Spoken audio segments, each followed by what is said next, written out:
Hi everyone, fuzzy errands and warriors, still in my dreamy romantic haze of my broken phone. I am going to get a new one sorted. I swear to God, I just didn't quite get round to it today because I took a nap instead of ringing state insurance. However, and if you don't have contents insurance, comprehensive cover, you're mad. It's a great way to replace your phone when you damage it. Anyway, you really have to do a good job breaking it though, just FYI. This really is going to be unpopular, I think. What I am about to say requires a dislike button. And here's why. Because I'm going to tell you that the reason you get all up and involved in pretty much everything in this world is your ego. And then you get all up and involved in being egotistical or not being egotistical or whatever it is. And that again is because you're over-identifying with your vehicle. So from a human design perspective, the body and the mind are vehicles. From a Buddhist perspective, the body and the mind is a vehicle. From all perspectives, actually this, when it comes to that like esoteric understanding of spirituality, this is just a vehicle. You borrow it for a lifetime and then ashes to ashes, dust to dust, that shit goes back, right? So, and then it becomes, well, if it's a vehicle for what? Well, it's a vehicle for existence becoming conscious of itself. Like, I think that's the answer, right? That seems to be the answer. And so, okay, so what are we doing here then? Oh, well, we're differentiating. We're becoming individual. Cool. How do we become individual? Well, here's the catch. The first thing you have to do is you have to realize you are not the vehicle.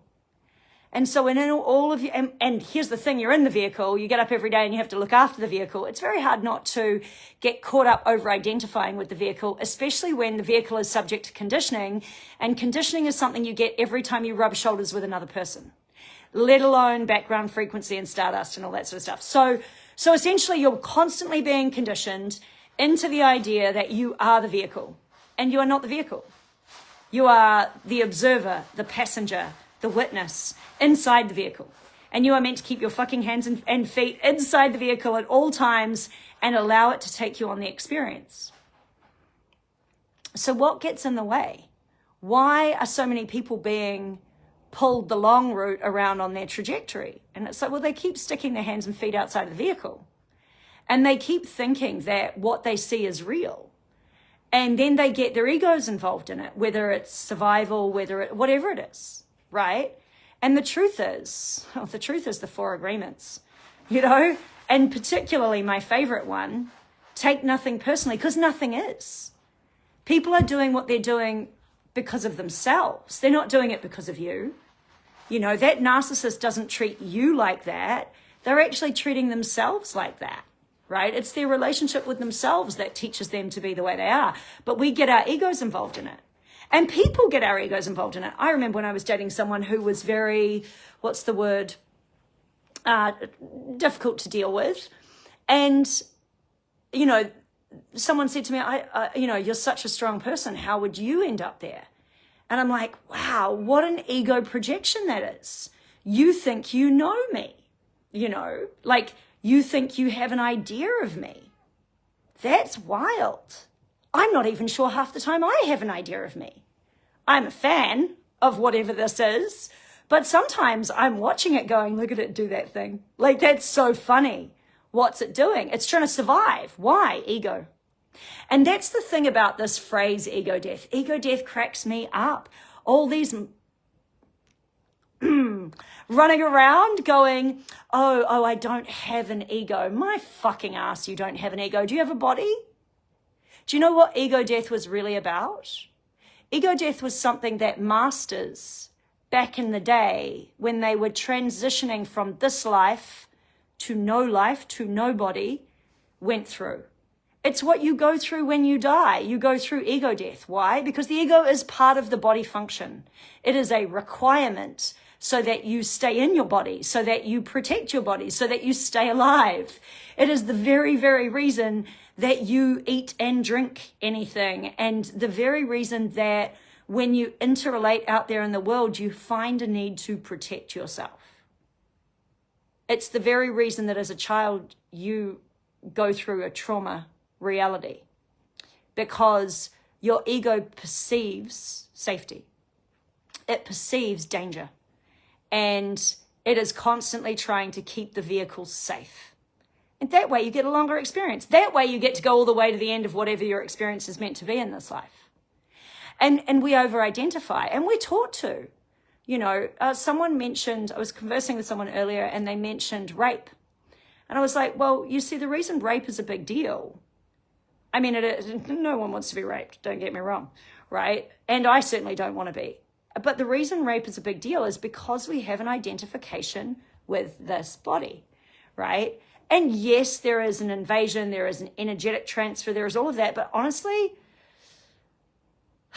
there's an energetic transfer when you're standing next to someone in a supermarket queue, right? It may be not as violent. It may be that you don't experience the person that way. I mean, I think that's the most horrific thing, is you're experiencing the way that person treats themselves, and it's being put on and into you, right? And that is what an experience, because most people do not like themselves. Most people are not in the love at all. Most people are identifying with this life as their life, and it is just the life. And you are just in the life, in a vehicle, having an experience. But we're also identified that then death becomes difficult. And so what the Buddhist monks were doing in their ego death was they were differentiating to a point where they were able to let go of the vehicle. But as long as you are here and living and going to be alive for a lot longer, that is not possible. They were transitioning out of this world. So much so, they went through so much ego death that they were able to, you know, some of the stories tell of them going into a room, and when people went into that room after a time, that nothing was there.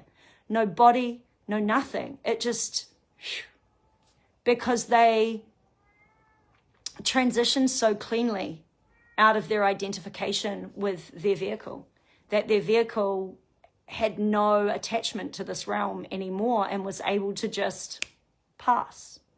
So all of you people who think you have no ego, you're all a bunch of liars. We all have egos. We need egos while we're alive. That's a really important thing.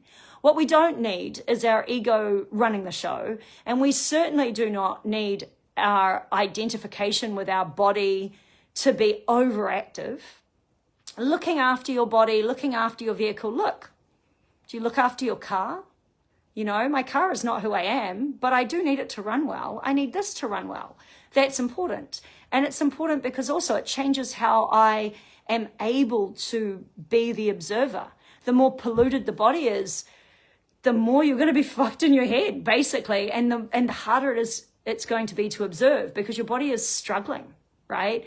And as long as you're struggling, your whole system is kind of preoccupied with the body. And then guess what? You're over-identifying with the body again, right? So it's an interesting thought process, but you are not what you think you are. And as long as you're in the body, you're naturally going to be pulled into thinking that you are the body in some way. That happens to me all the time, right? And then I catch myself and I'm like, oh, there I am over-identifying with the body again. And that is ego. It's everything that ego is. And it's interesting because ego plays out in so many different ways. People see themselves as good people or bad people, or they view the world in certain ways, or they get on the side of this fight or that fight. It's all fucking ego, right? Because there is no fight. You're actually literally fighting yourself. I mean, it's hilarious if you think about it. If I am you and you are me, guess what? I am all those people I don't like out there too. I'm the idiots and the evil people and all of this stuff. But because I'm over-identified with a bunch of conditioning that comes from the world that we live in, about what good and bad is, about what correct and not correct is, about what evil is, about what ideal is, about. And it's like, if you think about it, all of it is born out of the over-identification with the body.